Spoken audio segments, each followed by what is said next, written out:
मैं बड़ी जुर्रत के साथ ये बोलने जा रहा हूं, बोलता नहीं हूं, हया का पर्दा गालिब आ जाता है, चूंकि माएँ और बहनें भी हैं, लेकिन फिर भी बोल रहा हूं।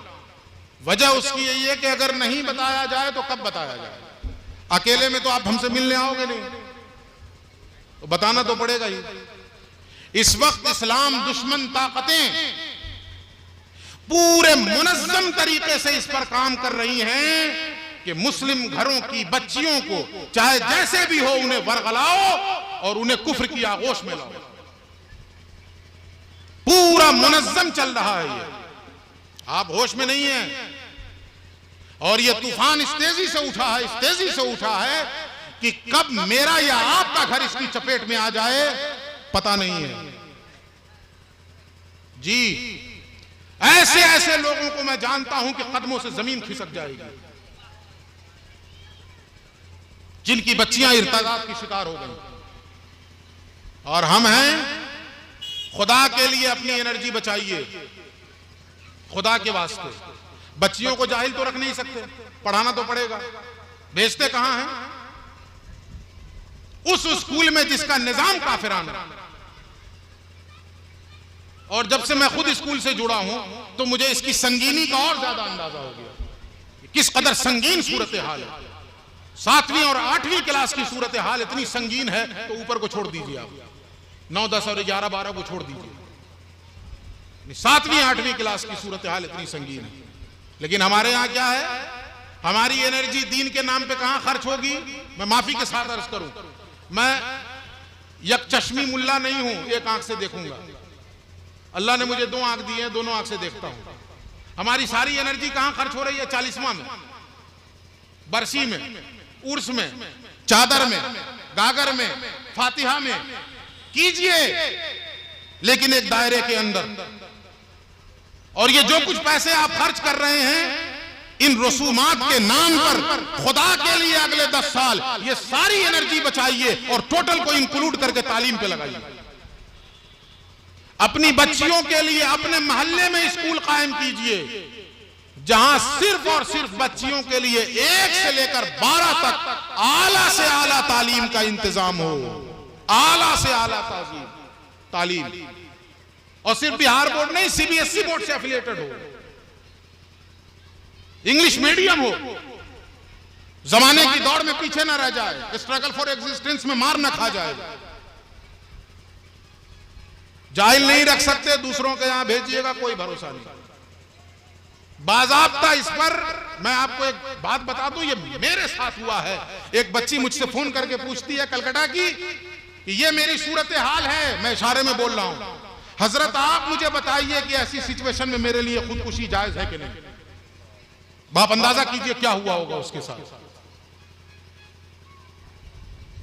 ये इतना बड़ा फितना है, ये 25-50 हजार के मोबाइल के लिए कुछ भी करने को इंसान तैयार हो जा रहा है। और वो उनकी जो तंजीमें हैं, इस्लाम दुश्मन ताकतें, वो तंजीमें बाज़ाब्ता मुनज़्ज़म तौर पे 25-50 लाख रुपए देती हैं लड़कों को कि लगाओ इसके पीछे। और फिर एक मर्तबा ये ना समझिए आप कि वो लाख रुपया लगा करके वो आपको अपना बना रहा, ना ना, वो आपको कमाई का जरिया बना रहा है। सुन लें हमारी माएं और बहनें, आप होश के नाखून लीजिए, वो आपको अपनी कमाई का जरिया बनाएगा। वो रिकॉर्डिंग करेगा, उसके बाद ब्लैकमेल करेगा। समझ गए ना। वो बच्ची पूछती है कि खुदकुशी जायज है मेरे लिए ऐसी सिचुएशन में। खुदा की कसम मेरे पास रोने के अलावा कोई जवाब नहीं था। क्या जवाब देता मैं उसको। इसलिए होश में आइए, अपनी एनर्जी बचाइए और तालीम पे लगाइए, पूरी एनर्जी तालीम पे लगाइए। अपनी बच्चियों के लिए आला तालीम का इंतजाम अपने यहां कीजिए, 12वीं तक अपने यहां कीजिए, कहीं नहीं जाएगी। कम से कम बाप चचा की निगरानी तो रहेगी ना। आप भेज रहे हैं, क्या भरोसा।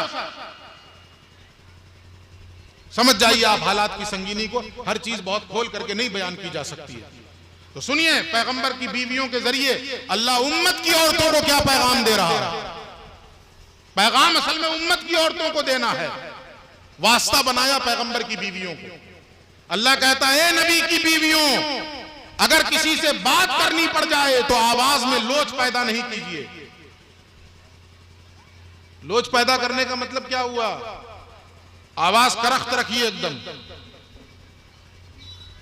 हमारे आपके मोबाइल पे किसी का फोन आ गया, हम वॉशरूम में हैं, गुस्ल कर रहे हैं, किसी दूसरे काम में मसरूफ हैं, घर की किसी खातून ने फोन उठाया, उन्हें पहले से समझाइए अगर कभी इमरजेंसी में फोन उठाना पड़े 2-2-4 की तरह बात करो, बिल्कुल क्लियर कट। कौन साहब है? ठीक है अभी मसरूफ है, बाद में बात कीजिएगा, बात खत्म, इससे ज्यादा नहीं। कौन है, क्या है, आप कौन है, क्या मतलब है तुम्हें, हम कौन है, इससे मतलब क्या है तुम्हें? तो पैगंबर अल्लाह अपने पैगंबर की बीवियों के तवस्सुत से पैगाम दे रहा है, आवाज में लोच पैदा ना होने पाए, लचक पैदा ना होने पाए। क्यों? अगर ऐसा हुआ फयतमअल्लज़ी फी क़ल्बिही मरदुन, जो दिल का मरीज होगा, दिल का रोगी होगा, वो उम्मीद पाल लेगा। यही हो रहा है कि नहीं हो रहा है? आवाज में जरा सी लोच आई, बातों को आपने जरा लंबा कर दिया, नहीं मैं फुला हूं, मेरे वो फुला हैं, ये सब जहां किया आपने, जो दिल का रोगी होगा वो उम्मीद पालेगा। वक़ुल्ना क़ौलन मारूफा, अल्लाह कह रहा है जो बात करनी हो दो टोक बात कीजिए, वाज़ेह बात कीजिए, मारूफ बात कीजिए, मारूफ बात जो मशहूर है। क्या बात है? ये बात, चलिए ठीक है बाद में बात कीजिए, हो गई बात खत्म। उसके बाद क्या कहा अल्लाह ने, सुनिए, वक़र्न फी बुयूतिकुन्न वला तबर्रजन तबर्रुजल जाहिलिय्यतिल ऊला, और ए नबी की बीवियों अपने अपने घरों में करार पाओ, अपने अपने घरों में ठहरी रहो, बाहर ना निकलो, अपने घरों में रहो। नबी की बीवियां काहे को बाहर निकलेंगी? जो नबी की तरबियत में हो वो काहे बाहर निकलेंगे? उन्हें क्या जरूरत है? असल में नबी की बीवियों के तवस्सुत से पैगाम आम औरतों को देना है। जैसे अगर उलमा बोले कि हम तो गुनाहगार हैं, तो क्या मतलब हम गुनाहगार हैं, आप बहुत पारसा हैं, ये बोलने का अंदाज है। ये सो अल्लाह का भी ये कलाम का अंदाज है। तो कहा है नबी की बीवियों अपने अपने घरों में करार पाओ, अपने अपने घरों में ठहरी रहो। मैं तो इसका भी मुखालिफ हूं कि औरतें यहां जलसा सुनने आई, मैं तो इसका भी मुखालिफ हूं, बिल्कुल शरई नुक्ता नजर से ये दुरुस्त नहीं है। पूछ लीजिए हजरत मुफ्ती साहब किबला बैठे हुए, शरीयत की रूह से ये बिल्कुल दुरुस्त नहीं है। या तो बिल्कुल सेपरेट इंतजाम हो, उनका रास्ता भी अलग हो, उनका रास्ता भी अलग हो। वरना किसी ने पूछा था ना कि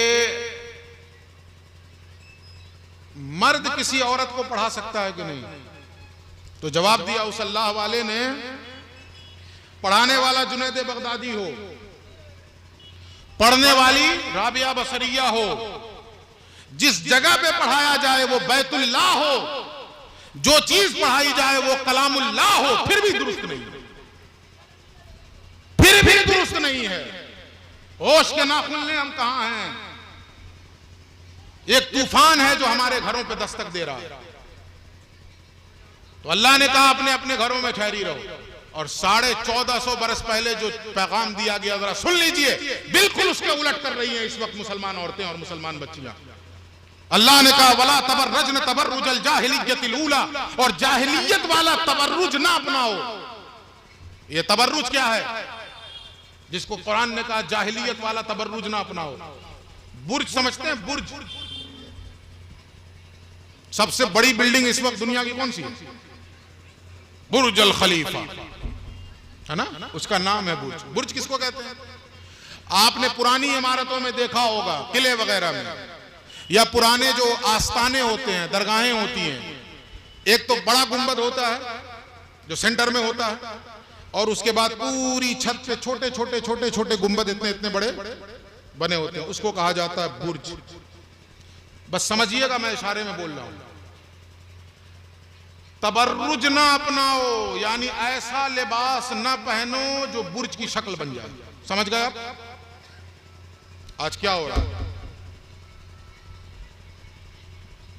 और बेगैरती की इंतहा है। बड़ा अच्छा जुमला किसी ने लिखा है कि बेगैरती की इंतहा है कि इस तरह की लड़कियां और बच्चियां और औरतें उन घरों से निकलती हैं जिन घरों में मर्द रहते हैं।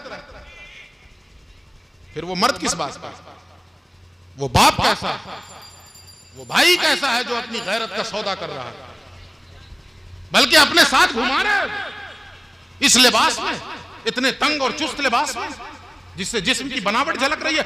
मर्दों के लिए हराम है, औरतों को तो छोड़ दीजिए, मर्दों के लिए हराम है इतना तंग और चुस्त लिबास जिससे जिस्म की मुकम्मल हयात नजर आ जाए।